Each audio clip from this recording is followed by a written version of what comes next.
जय हिंद साथियों, स्वागत है आप सभी का हमारे यूट्यूब चैनल अड्डा 730 स्टडी में। तो दोस्तों, जीके जीएस के बेहतरीन क्वेश्चनों के साथ आज आपके लिए हाजिर हैं और ये क्लास आपके सभी कम्पिटिटिव एग्जाम की दृष्टि से बहुत महत्वपूर्ण है। आप किसी भी एग्जाम की तैयारी कर रहे हो, ये प्रश्न मैं आपके लिए लेके आया हूँ, बहुत महत्वपूर्ण होने वाले हैं। ठीक है, तो चलिए दोस्तों, क्लास शुरुआत करते हैं। आज कुछ हिस्ट्री, पॉलिटी, ज्योग्राफी, स्ट्रैटेजी के हर प्रकार के साइंस भी इनमें मिक्सर क्वेश्चन होंगे। तो मैं आपको बता दूँ, इसमें से हम 20 क्वेश्चन करने वाले हैं। 20 में से आपका स्कोर कितना रहता है हमें कमेंट बॉक्स में ज़रूर बताएंगे कि 20 में से आपने कितना स्कोर किया है। और ये क्वेश्चन आपके एग्जाम की दृष्टि से बहुत ही महत्वपूर्ण होने वाले हैं, आप किसी भी एग्जाम के सर तैयारी कर रहे हो। ठीक है, चलिए दोस्तों शुरुआत करते हैं। आज का पहला क्वेश्चन ये रहा, आपकी स्क्रीन पर क्या होगा, राइट आंसर बोलेंगे। कह रहा है, बताइए कि 1909 में 1909 का भारतीय परिषद अधिनियम लोकप्रिय रूप से भी जाना जाता है।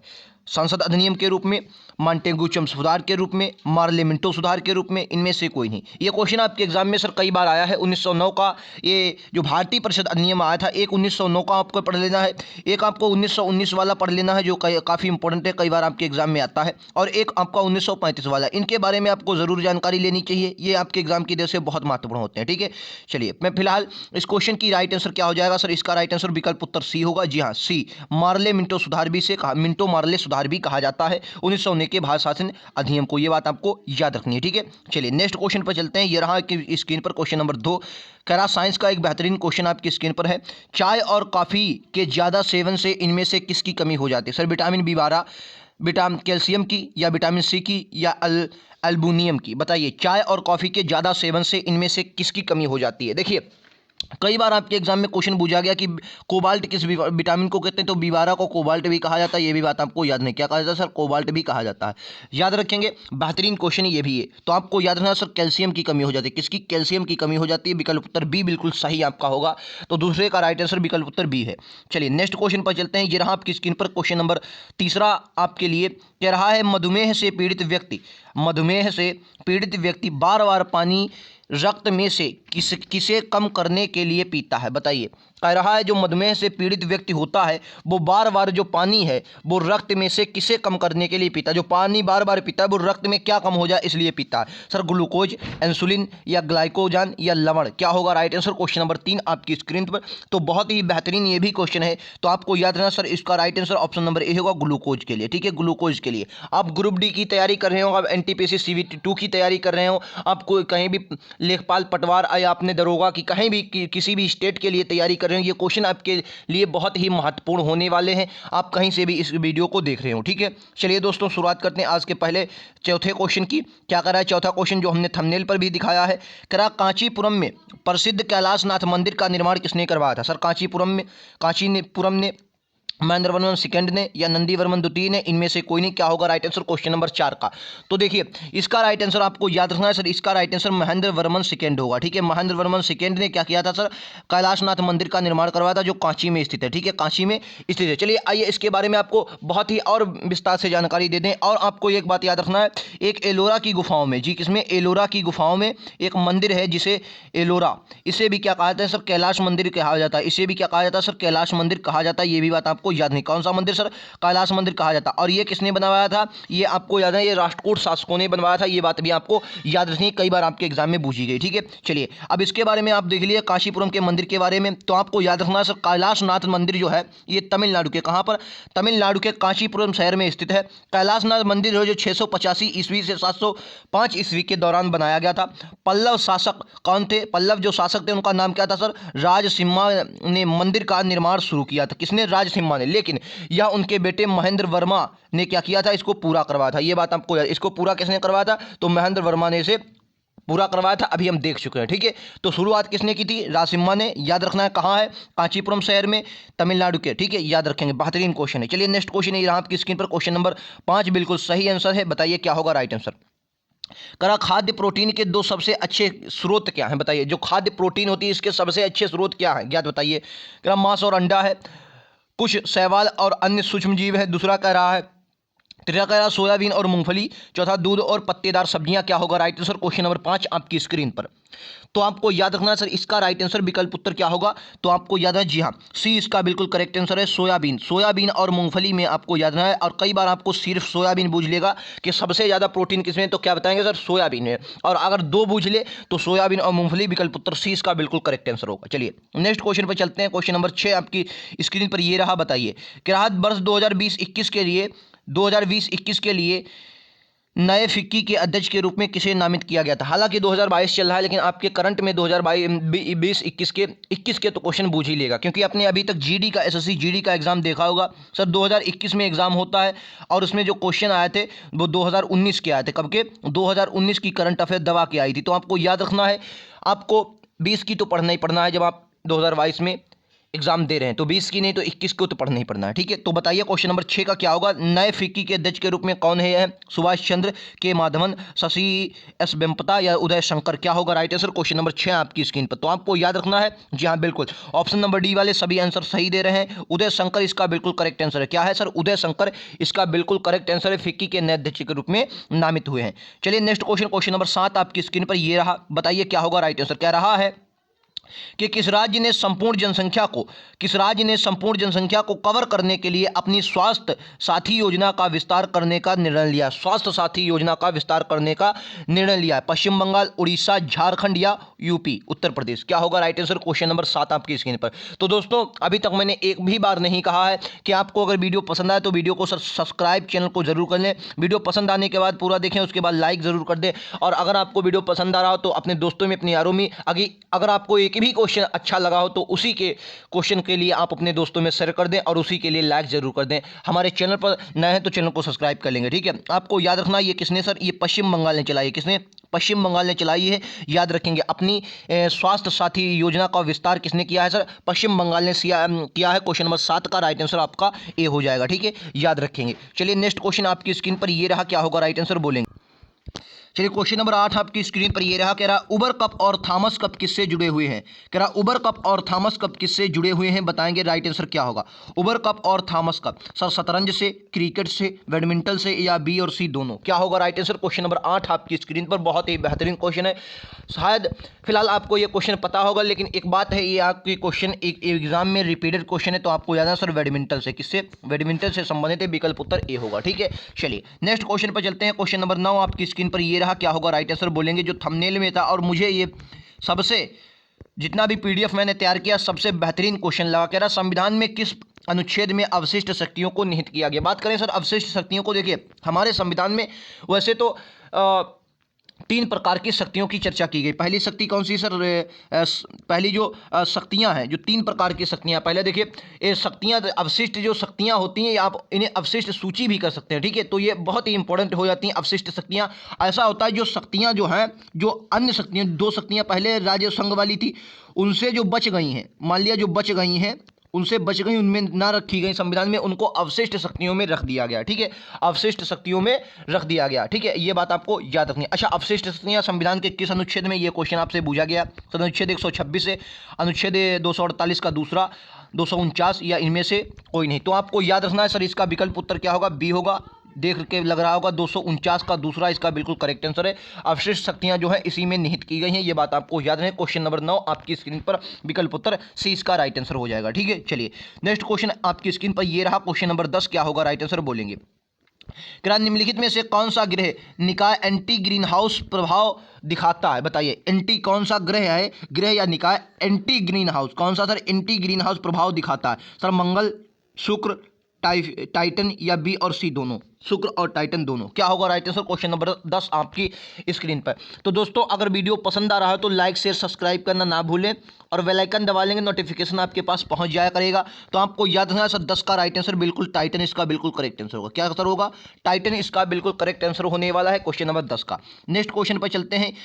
ये रहा आपकी स्क्रीन पर अगला क्वेश्चन, क्वेश्चन नंबर 11 सीधा छपने वाला क्वेश्चन है। कह रहा गांधी सागर बांध भारत के किस राज्य में स्थित है, ठीक है, बताइए। चंबल नदी पर, कहां पर बनाया गया, ये बात आपको याद है। गांधी सागर जो बांध है ये कहां पर बनाया गया, चंबल नदी पर बनाया गया है। और आपसे पूछा गया किस राज्य में स्थित है, ये बताइए। मध्य प्रदेश में, कर्नाटक में, केरल में, झारखंड में। आपको याद है सर चंबल नदी कहाँ पर ज़्यादा बहती है, ऐसे ही आप लगा सकते हैं। तो बिल्कुल अगर आप इसमें तुक्का भी लगाना चाहें तो भेड़ सकते हैं। आपने अगर बिल्कुल नदियों को थोड़ा भी पढ़ा होगा। जाहिर सी बात है चंबल नदी आपको ऊपर देखने को मिलेगी, तो विकल्प उत्तर क्या होगा, ए होगा, मध्य प्रदेश इसका बिल्कुल करेक्ट आंसर है। ठीक है, याद रखेंगे चंबल नदी ये बहुत ही ये बीहड़ के लिए फेमस है। किसके लिए, बीहड़ के लिए, मतलब जो बीहड़ वगैरह होती है नदियाँ नहीं कटाव वगैरह करती हैं बहुत महीन महीन सूक्ष्म कटाव, उसके लिए बीहड़ क्षेत्र के लिए चंबल नदी बहुत फेमस है। ये बात आपको याद रखनी है। ठीक है, चलिए नेक्स्ट क्वेश्चन, क्वेश्चन नंबर 12 आपकी स्क्रीन पर, और ये क्वेश्चन कई बार आपके इस आया है एग्जाम में। करा आलू एक है, ये कई बार आपके एग्जाम में, एसएससी तो इसको रिपीटेड है, एसएससी के लिए कई बार एसएससी ने इसको पूछा है। जड़ है, तना, कोपल या फल, क्या होगा। और ये क्वेश्चन जब भी मैं पढ़ता हूँ सर इसमें कन्फ्यूजन मुझे भी ज़्यादा होता है, लगभग सबको होता होगा अगर वो अपना खेती वाला दिमाग लगा रहे होंगे, जिस प्रकार उन्होंने आलू की खेती देखी होगी तो उनमें कन्फ्यूजन हो जाता है। ठीक है, फिलहाल आपको याद रखना है इसका विकल्प उत्तर बी होगा। क्या है, आलू जो है एक तना है, क्या है सर, एक तना है, याद रखेंगे विकल्प उत्तर बी होगा।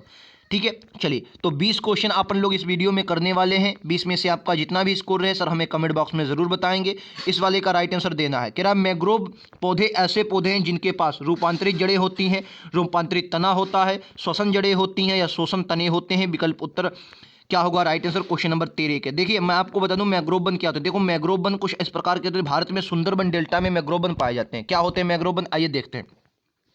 ये मान लिया समुद्र है, ये क्या है सर, समुद्र है। ठीक है, समुद्र में क्या होता है सर, इनकी जड़ें जो है ये ऊपर की ओर निकल आती हैं, कि इनकी जो जड़ें हैं ये ऊपर की ओर निकल आती हैं। अब ये जड़ें क्या करती हैं, देखो ये जड़ें इस प्रकार कुछ करती हैं सर। ये समुद्र का पानी कैसा होता है, तो ये तो आप जानते हो सर, समुद्र का पानी जो होता है खारा होता है। ठीक है, खारा। अच्छा, इन जड़ों में कुछ ऐसा अपने आप में एक प्रक्रिया होती है जो ये खारा पानी होता है यहाँ का, ये अपने आप अवशोषित कर लेती हैं। क्या करती हैं, अपने अंदर सोख लेती हैं जड़ें। तो क्या होता है, यहाँ का जो पानी होता है वो क्या होता है सर, मीठा हो जाता है। क्या हो जाता है, मीठा हो जाता है। यहाँ का पानी क्या हो जाता है सर, मीठा हो जाता है, मीठा हो जाता है यहाँ का पानी। अब यहाँ का पानी जब मीठा हो जाएगा तो यहाँ पर वो भी मछलियाँ मिलेंगी जो मीठे पानी में रहती हैं, और वो भी मछलियाँ मिलेंगी जो आपकी खारे पानी में रहती हैं। ठीक है, ये बात आपको याद रखनी। तो यहाँ पर मैंग्रोव वन के पास आपको जैव विविधता भर भर कर मिलेगी। ठीक है, जैव विविधता के लिए बहुत ही, कहने का मतलब एक अच्छी कंडीशन यहाँ पर उपलब्ध होती है। तो आपको बताना है 13 का राइट आंसर क्या होगा, जो आपकी स्क्रीन पर है क्वेश्चन है। तो आपको याद है श्वसन जड़ें होती, कैसे मैंने आपकी क्या बताया, श्वसन क्या होती हैं, जड़ें होती हैं, मतलब श्वसन करती हैं, पानी को अपने अंदर सोख लेती हैं। तो श्वसन जड़ें होती हैं मैंग्रोव पौधे की। ठीक है, याद रखें क्वेश्चन नंबर 13 का राइट आंसर सी होगा। नेक्स्ट क्वेश्चन आपकी स्क्रीन पर ये रहा, ये बच्चे को मालूम है क्वेश्चन, बताइए क्या होगा राइट आंसर। कह रहा लॉर्ड क्लाइव ने सिराजुद्दौला को किस युद्ध में हराया था, बोलेंगे। बच्चे को ये पता होगा, हर क्वेश्चन, ये कुछ क्वेश्चन रिपीटेड क्वेश्चन होते हैं जो सबको पता होते हैं। लॉर्ड क्लाइव ने सिराजुद्दौला को किस युद्ध में हराया था सर, प्लासी का युद्ध, बक्सर का युद्ध, पानीपत का युद्ध, हल्दी घाटी का युद्ध। बात करें सर लॉर्ड क्लाइव को, तो आपको याद रखना लॉर्ड क्लाइव जो था ये बंगाल का पहला गवर्नर था। क्या था सर, गवर्नर था, ना कि गवर्नर जनरल। अगर गवर्नर जनरल बोल दे तो क्या बताएंगे sir, Warren Hasting. Lord Clive ने सर क्या बनाया था, द्वैत शासन लगाया था, और उसको समाप्त वारेन हेस्टिंग ने किया था। ठीक है, याद रखेंगे। द्वैत शासन भी इसने लगाया था, द्वैत शासन भी इसने ही लगाया था, द्वैत शासन, याद रखेंगे। ठीक है, लॉर्ड क्लाइव ने। अच्छा, लॉर्ड क्लाइव और सिराजुद्दौला के मध्य प्लासी का युद्ध होता है सर। इसे क्या कहा जाता है, प्लासी के युद्ध को छल कपट का युद्ध भी कहा जाता है। कई बार आपके एग्जाम में एसएससी ने कई बार पूछा है कि छल कपट का युद्ध भी कहा जाता है। ठीक है, याद रखेंगे, छल कपट का युद्ध भी कहा जाता है प्लासी के युद्ध को। ये भी बात आपको बहुत अच्छे से याद रखनी है। ठीक है, चलो बक्सर का युद्ध सर क्या होता है, बक्सर के युद्ध में कई बार आपसे ये पूछा गया कि बक्सर के युद्ध में बाद कौन सी संधि हुई थी, तो आपको याद है सर इलाहाबाद की संधि हुई थी। कौन सी, इलाहाबाद की संधि हुई थी, याद रखेंगे। ठीक है, 1764 में हुआ था। पानीपत का युद्ध 3 हुए हैं इसमें, ये भी बात आपको याद रखनी है। हल्दी घाटी का युद्ध अकबर और राणा सांगा के बीच हुआ था। नेक्स्ट क्वेश्चन ये रहा आपकी स्क्रीन पर, क्वेश्चन नंबर 15, सीधा छपने वाला क्वेश्चन। फिर कौन सा राज्य अग्रणी कपास उत्पादन करता है सर, गुजरात, महाराष्ट्र, आंध्र प्रदेश, मध्य प्रदेश। देखिए वैसे तो अगर देखा जाए कि तो कपास के लिए जो मतलब वेस्ट मृदा होती है, तो कपास की काली मृदा आपने बहुत बार पढ़ा होगा, कौन सी, काली मृदा होती है। और काली मृदा का विस्तार सबसे ज़्यादा भारत में कहाँ है, महाराष्ट्र में है। दक्कन के क्षेत्र में सबसे ज़्यादा काली मृदा का विस्तार होता है। ठीक है, लेकिन आपको ये याद रखना है कि कपास उत्पादन के लिए सबसे ज़्यादा गुजरात जाना जाता है। ठीक है, ये बात आपको याद रखनी है, बेहतरीन क्वेश्चन है आपकी एग्जाम की दृष्टि से। अच्छा, मूंगफली में ये भी बात बताइए, मूंगफली उत्पादन में कौन सा राज्य अग्रणी है, ये भी बता देना। मूंगफली उत्पादन में कौन सा राज्य अग्रणी है, बता देना है। ठीक है, फिलहाल कपास के लिए गुजरात आपका बिल्कुल करेक्ट हो जाएगा। नेक्स्ट क्वेश्चन ये रहा आपकी स्क्रीन पर, क्वेश्चन नंबर 16, सीधा छपने वाले क्वेश्चनों में से। लिम्फोसाइट का मुख्य कार्य क्या होता है, एंटीबॉडी का उत्पादन करना, एंटीजन का उत्पादन करना, सर श्वेत रक्त कोशिकाओं का उत्पादन करना, या ऊपर के सभी। क्या होगा राइट आंसर, क्वेश्चन नंबर 16 आपकी स्क्रीन पर ये रहा। लिम्फोसाइट का मुख्य कार्य क्या होता है, बोलेंगे। तो आपको याद रखना सर, लिम्फोसाइट का मुख्य कार्य जो होता है ये एंटीबॉडी का क्या करना होता है सर, उत्पादन करना होता है। क्या करना होता है, एंटीबॉडी का उत्पादन करना होता है। विकल्प उत्तर ए इसका बिल्कुल करेक्ट आंसर होगा। चलिए, ये रहा आपकी स्क्रीन पर क्वेश्चन नंबर 17, सीधा छपने वाला। फिर से एक क्वेश्चन, क्या बताया निम्नलिखित में से किसने हैदराबाद राज्य की स्थापना की थी। ये भी छपने वाला क्वेश्चन सर, हैदराबाद की। मुर्शीद कुली खां, अली वर्दी खां, निजामुल मुल्क या इनमें से कोई नहीं। देखिए, स्वतंत्र राज्य आपके लिए बहुत इंपॉर्टेंट, जैसे हैदराबाद था, कर्नाटक स्वतंत्र राज्य हुआ था, मैसूर बहुत इंपॉर्टेंट स्वतंत्र राज्य है मैसूर। सर बंगाल तो बहुत ही इंपॉर्टेंट है, बंगाल जो स्वतंत्र हुआ था इसके बारे में आपको पढ़ना है। मराठा साम्राज्य के बारे में पढ़ना है। यहाँ से क्वेश्चन आपके हिस्ट्री में ज़्यादातर क्वेश्चन इस टॉपिक से आते हैं। और अगर आप लोग कमेंट बॉक्स में बताएंगे कि हाँ सर इस पर एक सेपरेट वीडियो बना दीजिए, तो मैं आपको बता दूंगा, इनसे जितने भी स्वतंत्र राज्यों से बनने वाले जितने भी क्वेश्चन है मैं आपको सब करवा दूंगा एक ही वीडियो में। लगभग 40 क्वेश्चन लेके आऊँगा और बेहतरीन सेशन हो जाएगा। ठीक है, फिलहाल आपको इसका क्वेश्चन क्या हो जाएगा बताइए हैदराबाद के लिए। तो हैदराबाद के लिए आपको याद रखना है, काफ़ी इंपॉर्टेंट क्वेश्चन है। आपकी स्क्रीन पर क्या होगा राइट आंसर बोलेंगे तो आपको याद रखना सर, निजामुल मुल्क था। ठीक है, निजामुल मुल्क इसका राइट आंसर हो जाएगा। चलिए आइए इसके बारे में आपको कुछ जानकारी दे देते हैं। देखिए, ये रही आपकी जानकारी।